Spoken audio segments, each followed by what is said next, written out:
Hey y'all, it's me Butch.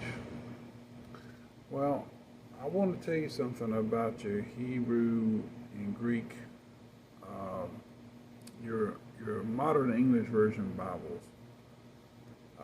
The problem there it seems to be with the Hebrew, particularly, as well as the Greek. Uh, Now, like a Bible like the Authorized Version, the King James Bible, it's based on the Masoretic text of Ben Caim, Elizabeth, I think. Also, the Greek is based on those that were written, the perfect Greek. Actually, it's all those Greek that was collated by Stephanus and uh, Erasmus and things of that nature. So I believe we have a perfect Bible in the Authorized Version because God could preserve His Word, and He did preserve His Word. But when it comes to Bibles, these New Age versions, and I'm talking about those after the American Standard Version, which is pretty much a copy of the English Revised Version, 1881-85, they have a different kind of Hebrew. The Hebrew in those are, it was edited by a man, a German, of course. It wasn't edited by a Jew. It wasn't edited by Israeli, a Hebrew a person. It was edited by a German. And even at that, the Rudolf Kittel, this German I'm speaking of, changed things, I'm sure, to his Bible, Biblia Hebraic series. So if you see initials like BHK or BH1, 2, or 3, and then Biblical Hebraica, Stuttgartensia, and Quinta, then you know it was, these are the works of Rudolf Kittel and those who came after him and changed things around. He was not a Jew, Rudolf Kittel. He was a German. And so he also wrote books on the German people. I'm sorry, the Hebrew people, the Jewish people, way before they came back into Israel, and way before Israel became a state, a nation in 1948. I think he died before that. And so naturally, these things concerning Yahweh and Yeshua and things of that nature came to be muddled up because he did not believe that Jehovah and Adonai were the same. As a matter of fact, I'm going to read from this thing here, and this is something I got concerning the New King James Version Bible. And the person who wrote the article here is like some kind of talk thing where you can do on there on the Wikipedia. And let's see here. Just want to make sure what I'm reading here. It says the article reads, "The New King James Version is a revision of the King James Version that does not make any alterations on the basis of the Greek New Testament or Hebrew Old Testament text established by modern scholarship, but adheres to the readings presumed to underlie the King James Version. The statements as it reads is inaccurate," it says. The contention of the above paragraph is that the New King James Version does not make any alterations on the basis of the Hebrew Old Testament text established by modern scholarship. The statement is untrue, says this person. I don't know who he is. If a person were to read that statement, the impression created is that the text used for the Old Testament section of the New King James Version is the same text in the Hebrew that was used for the Old Testament of the original 1611 King James Bible. Matter of fact, you can go to Wikipedia and you can go to New King James Version Bible and Wikipedia, and you look it up, and it'll show you the Old Testament and the New Testament. The Old Testament is based on the Biblia Hebraic, I think it's Stuttgartensia, and that's Rudolf Kittel's works, which have been altered and edited, of course, but he first started the Biblia Hebraic out, being he was a German, not a Jew. So most every Bible version out there, English Bible version out there, has been influenced by Rudolf Kittel, a German's work concerning the Hebrew. That's all the door. And so it goes on to further say, that would not be an accurate statement or an accurate conclusion. The 1611 King James Version used in the 1525 Hebrew text of Ben Cain was a text in Hebrew and produced by Ben Cain, who was a Jew and fluent in Hebrew. The New King James Version of Hodges and Farstad has entirely changed the basis for its translation of the Old Testament. So you have two New King James Version. You have the 1984, and then you have the 1985, and it's been changed up. So, and some people don't know that. You got to read it and look at. You got to look at one before 85 and one afterwards. It's not enough changes to make another copyright, but they have been changed. The Old Testament Hebrew manuscript that was the basis for the New King James Version was the Biblia Hebraic, 1937-77, which was produced in Germany during the time of Hitler, specifically in the edition of 1937. I think that's the Biblia Hebraic, Biblia Hebraic, the third edition. Because there's Biblia Hebraic 1, 2, and 3, then you got Stuttgart-Zinsia, and then the Quinta, which is more of the modern Biblical Hebraic of today, the Quinta. Anyway, it says that there's an updated version of Biblical Hebraic of Stuttgart-Zinsia 77. However, it also used 1937 edition of the Old Testament of Kittel as its own basis. The text of the Biblical Hebraic of Kittel was not the Hebrew text of Ben Cain. Instead, Kittel substituted a manuscript called the Leningrad Codex, which was produced by Ben Asher, and that was around the year 1000 something, supposedly. There's more to read on the Leningrad Codex. I might do that in another video. In addition, Kittel plainly stated in his 2-volume work, The History of the Hebrews, several personal beliefs which would impact his Hebrew translation. Rudolf Kittel did not believe that an accurate copy of the Old Testament existed. How about that? Wow, because he was a German, and he had particular reasons why he didn't believe that. He believed that the current Old Testament was an amalgamation of several contradictory texts, rather than believe that God has sovereignty to preserve His Word in the Old Testament.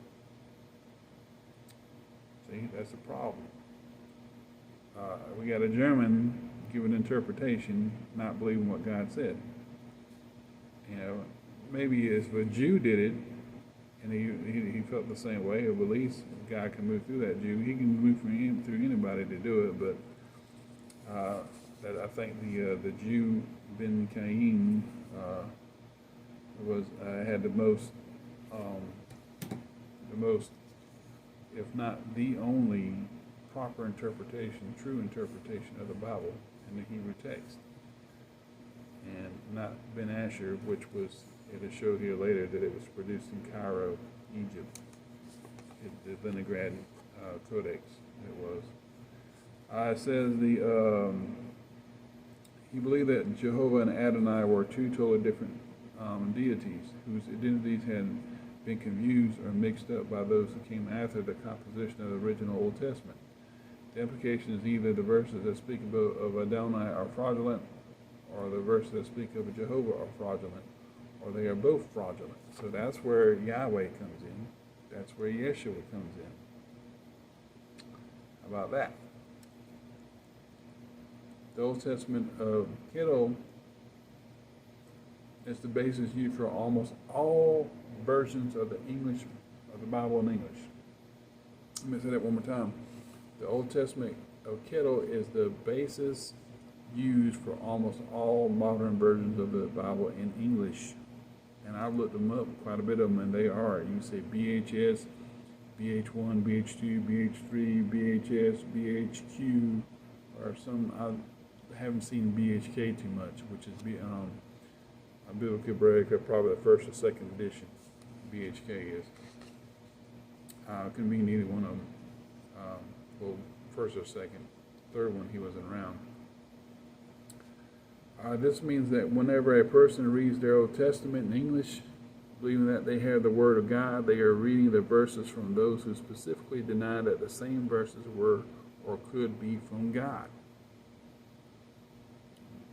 Although nominally and officially a Lutheran, Kettle was not a Christian and did not believe in authenticity of the Bible. So what's he doing interpreting the Greek? The Hebrew, sorry. This did not stop him, however, from producing the Old Testament, which would advance his status, his prestige, and his academic career. How about that? Let's see here. So, just want to make sure I didn't miss nothing here. Some things about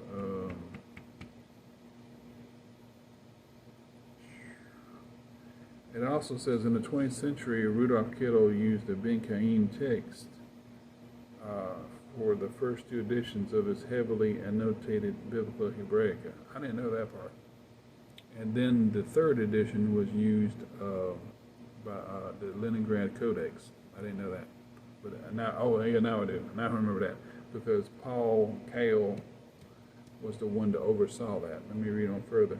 But the third edition, 1937, published some years after his death, Rudolf Kettel's death, and was mostly edited by Paul Kale, used the Leningrad Codex for the main text. This was the oldest and complete and dated 1009 AD Hebrew Bible manuscript, and purported to have been copied directly from a master copy written by Baron Aaron ben Asher. Subsequent editions have credited the text further, using high technology to study and copy the manuscript. So you got the Biblical Stuttgartinia, Hebraic Stuttgartinia, and the Quinta. So they changed everything up. So evidently, Rudolf Kettel, his first two editions were based on Ben Caim, which is the Masoretic text. Okay, but he changed something up in the process, and the people who came after him, Paul Kale, who imposed the Leningrad Codex, changed things up too for the third edition of Biblia Hebraica. And people after him in the Stuttgartinia and the Quinta did even more so, and doing more so today. So everything's all screwed up. Everything's all confused. Wow, I didn't know that. So that's what you get for reading, right? And they put all this information here. Nobody hardly reads it. They just go because they trust they trust the ESV, they trust the NIV, they trust the NASB, and they trust all these people who are making Bibles because they figure it's God's word, and it's not. It's not, because it's always constantly being changed. And here's proof right here. I mean, they're telling you.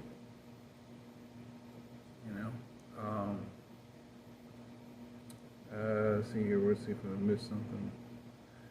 It says subsequent editions have credited the text further, using high technology to study and copy the manuscript. It is now regarded as the most authoritative text. The most authoritative text. Yeah, the most changed text. Although its differences from the Ben Caim are relatively few, and virtually none of them would be significant to a translator. Okay, well, any changes are changes. Okay, if you break the law, if you go out here and get a speeding ticket, you broke the law. If you go out here and do something other that's relatively insignificant, all of those against the law, you still broke the law. You know? But anyway, I just want to read that to you there. There's more to read on this and everything. But yeah, I was just thinking about that because it seemed like the Ben Caim text was the first. It had to have been something other with Rudolph Kittle. You know, he had to use that first. That's something. He gave his own interpretation of the Ben Caim, and then another guy comes along. Well, we're going to go to the Leningrad Codex now, and Rudolph Kittle, they didn't have nothing to do with that. I don't think, for what I'm seeing here. And let me make sure. It was the guy that came after him that did.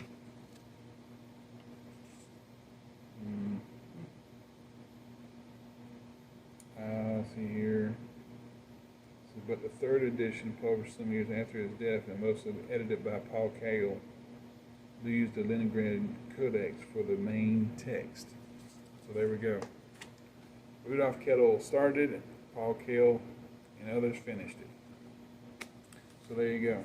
So if you think you have a perfect Bible in the modern English versions, besides the King James Version, you don't.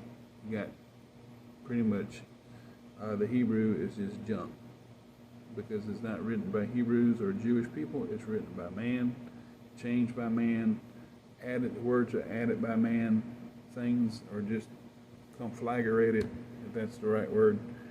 And there's been so many changes, it's crazy, since the 1930s.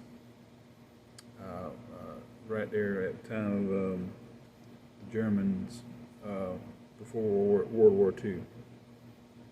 Yeah, so just wanted to throw that in there. There's many things to talk about. We can do some more videos here. I will do more videos here talking about the Leningrad Codex and things of that nature, which is the third edition of Biblia Hebraic, the basis and the foundation. And again, Biblia Hebraic 1 and 2 are the foundation. Rudolph Kettle's foundation, his foundation for that was the Ben Caim, which is the Masoretic text that you see in the authorized version, which he changed up, evidently. And then, like I said again, he had written books and things like that, talking about the Jewish people, probably talking about the deities and things like that. He did talk about the deities, as we saw in there. He didn't believe Jehovah and Adonai were the same, so therefore he probably came up with this idea that it's really Yahweh, because it couldn't, he didn't pronounce a J, but he said Y. For a J, he said Y. And for a W, he said, for a V, he said W. So instead of Jehovah, he said Yahweh, because that's how Germans, they used Y for J and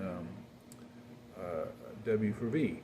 Just like Germans say, when you say Volkswagen, it's actually the Volkswagen. Folks. They said Volks instead of folks. So when they're talking about the people of a certain country, they said Volks instead of folks. You folks, you know, if you say folks, they say Volks, like Volkswagen. How about that? More to come. Be ready and watch. God bless.